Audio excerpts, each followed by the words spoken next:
মহিলা উদ্যোমিতা আঁচনি দুর্নীতি বন্ধ করক অরুণোদয় দালালিগিরি বন্ধ করক প্রকৃত হিতাধিকারী নির্বাচন করক ইনকলাব জিন্দাবাদ এই জুই চলিছে এই সংগ্রাম চলিছে ধেমাজিত কৃষক মুক্তি আৰু ছাত্ৰ মুক্তি সংগ্ৰাম সমিতিৰ প্ৰতিবাদ ধেমাজি জিলা আয়ুক্ত কাৰ্যালয়ৰ সন্মুখত দুখন চৰকাৰী আঁচনিৰ অনিয়মৰ অভিযোগ কৰি শতাধিক মহিলা আৰু কৃষক মুক্তি সংগ্ৰাম সমিতি ছাত্ৰ মুক্তি সমিতিৰ যৌথ প্ৰতিবাদ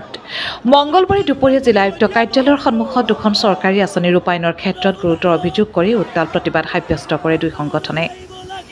প্ৰতিবাদ সাব্যস্ত কৰি প্ৰকৃত হিতাধিকাৰীয়ে আঁচনিৰ পৰা বঞ্চিত বা তেওঁলোকৰ নাম কৰ্তন হোৱাৰ অভিযোগ উত্থাপন কৰাৰ লগতে আঁচনিৰ প্ৰকৃত হিতাধিকাৰীৰ সলনি অযোগ্য হিতাধিকাৰীৰ নাম সন্নিৱিষ্ট হোৱা অভিযোগ কৰে লগতে মহিলা উদ্যমিতা আঁচনিৰ পৰা নাম কৰ্তন হোৱা উপযুক্ত মহিলাসকলৰ পুনৰ অন্তৰ্ভুক্ত কৰা ৰেচন কাৰ্ড তথা প্ৰতিগৰাকী মহিলাক অৰুণোদয় আঁচনি প্ৰদান কৰিবলৈ দাবী জনাই প্ৰতিবাদকাৰীসকলে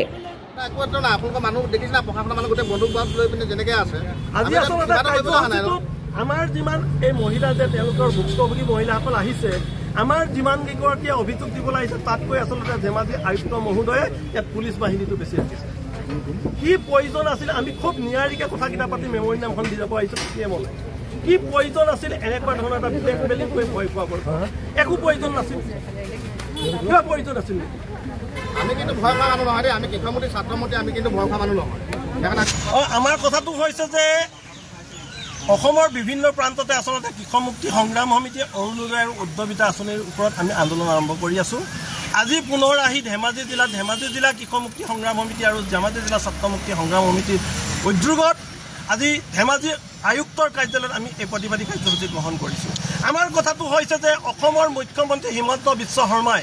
নিৰ্বাচনৰ আগমুহূৰ্তত ডিঙিৰ শিৰ ফুলাই ফুলাই মহিলাসকলক প্ৰতিশ্ৰুতি দিছিল যে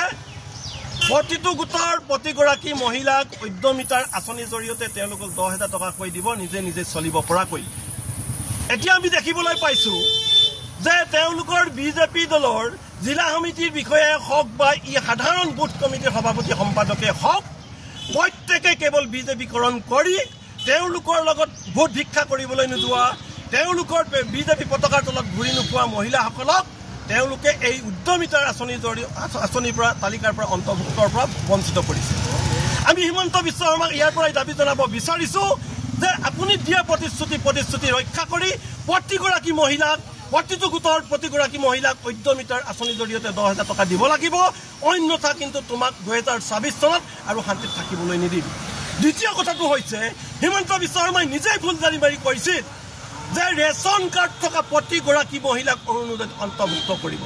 কিন্তু এতিয়া আমি দেখিবলৈ পাইছোঁ পঞ্চায়ত নিৰ্বাচন হৈ যোৱাৰ পিছত যিসকল মহিলাই অৰুণোদয় পাই থকা বা পাই নথকা যিসকল মহিলাই পঞ্চায়ত নিৰ্বাচনত তেওঁলোকৰ লগত বিজেপি দলৰ লগত ঘৰে ঘৰে গৈ ভোট ভিক্ষা নকৰিলে তেওঁলোকৰ বিজেপি মিটিং মাতাংগলৈ নগ'ল এই পাই থকা মহিলাসকলকো অৰুণোদয় আঁচনিৰ পৰা নাম কৰ্তন কৰিছে এতিয়া আমাৰ কথাটো হৈছে যে প্ৰত্যেকখন ৰেচন কাৰ্ড থকা প্ৰত্যেকগৰাকী মহিলাক অৰুণোদয়ত অন্তৰ্ভুক্ত কৰক আৰু অৰুণোদয় 1250 টকা নহয় অৰুণোদয় 3,000 টকা দিব লাগিব যদিহে 26 চনৰ নিৰ্বাচনৰ আগত প্ৰত্যেকগৰাকী মহিলাক অৰুণোদয় উদ্যমিতা আঁচনিৰ জৰিয়তে তালিকাত অন্তৰ্ভুক্ত কৰক আৰু প্ৰত্যেকগৰাকী মহিলাক 10,000 টকা দিয়ক আৰু অৰুণোদয়ৰ জৰিয়তে 3,000 টকা দিয়ক যদিহে নিদিয়ে কিন্তু অনাগত ভৱিষ্যতে আজি জাষ্ট মানে আমি ট্ৰেইলাৰ আখৰাহে আৰম্ভ কৰিছোঁ ধেমাজিত ইয়াৰ পিছত কিন্তু ধেমাজি জিলাৰ প্ৰত্যেকগৰাকী বঞ্চিত মহিলাক লৈ ধেমাজিৰ কিন্তু আকাশ বতাহ কপাই তুলিম আৰু ধেমাজি উপায়ুক্ত কাৰ্যালয় গ্ৰহণ কৰি তুলিম এই কথাটো ইয়াৰ পৰা স্পষ্টভাৱে ধেমাজি জিলা কৃষক মুক্তি সংগ্ৰাম সমিতি আৰু ধেমাজি জিলা ছাত্ৰ মুক্তি সংগ্ৰাম সমিতিৰ উদ্যোগত আমাৰ কাষলৈ অলপ দিনৰ আগলৈ আচলতে কিছুসংখ্যক আমাৰ মাতৃ আৰু জ্যেষ্ঠ ভগ্নীসকল আমাৰ ওচৰলৈ আহি তেওঁলোকে আমাৰ সহায় বিচাৰিল যে তেওঁলোকৰ যি পঞ্চায়তত বা তেওঁলোকৰ যি ব্লকৰ আণ্ডাৰত আচলতে বিভিন্ন ধৰণৰ আমাৰ অৰুণোদয় আঁচনিকে লৈ আমাৰ মহিলা উদ্যমিতা যি নতুনকৈ ঘোষণা কৰা আঁচনি তাত বিভিন্ন ধৰণৰ আমি খামখেয়ালি দেখিবলৈ পাইছিলোঁ আচলতে তেওঁলোকে আমাৰ ওচৰলৈ তেওঁলোকে আমাৰ সহায় বিচাৰি আহিছিল আৰু আমি মানুহৰ মাজলৈ আমি যেতিয়া গ্ৰাউণ্ড জিৰ' ৰিপৰ্ট চাবলৈ পালোঁ আমি দেখিলোঁ যে তাত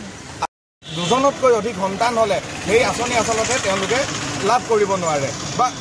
অন্য কিছুমান গাইডলাইন আছিল কিন্তু আমি শেহতীয়াকৈ দেখিবলৈ পাইছোঁ যে তেওঁলোকে আচলতে চৰকাৰখনে কলা বগা চাই আঁচনিখনত মানুহক আচলতে কৰ্তন কৰা বা নামসমূহ সন্নিৱিষ্ট কৰা তেওঁলোকক দেখিবলৈ পোৱা গৈছে। আমি দেখিবলৈ পাইছোঁ যে যিসমূহ মানুহে আচলতে তেওঁলোক আমাৰ হাতত প্ৰমাণ আছে যে 5গৰাকী তেওঁলোকৰ সন্তান, কিন্তু তেওঁলোকে এই আঁচনি লাভ কৰিছে একমাত্ৰ এটাই কাৰণ তেওঁলোকৰ যি বিজেপি পালি নেতাসমূহ আছে তেওঁলোকৰ লগত ঘনিষ্ঠতা। আমি সেই কথা আমাৰ হাতত প্ৰমাণ আহি পৰিছে। ইয়াৰ পিছত যদি অসম চৰকাৰে এই যদি মানে দুৰ্নীতিৰ ওপৰত যদি বিহিত ব্যৱস্থা গ্ৰহণ নকৰে, আমাৰ যিসমূহ তেওঁলোকৰ ওপৰত যদি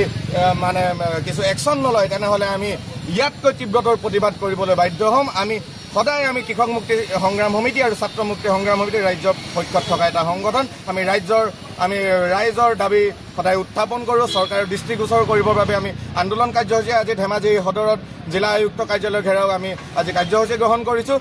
আৰু খুব কম দিনৰ ভিতৰত যদি আমি এই বিসংগতিসমূহ যদি ঠিক হোৱা আমি দেখিবলৈ নাপাওঁ, বা এই যিসমূহ আচলতে আঁচনি লাভ কৰিবলগীয়া মহিলা তেওঁলোকে যদি সঁচা অৰ্থত যি হিতাধিকাৰী আছে তেওঁলোকে যদি আঁচনিসমূহ গ্ৰহণ নকৰে, আমি ইয়াতকৈ তীব্ৰতৰ আন্দোলন হাতত ল'বলৈ বাধ্য হ'ম।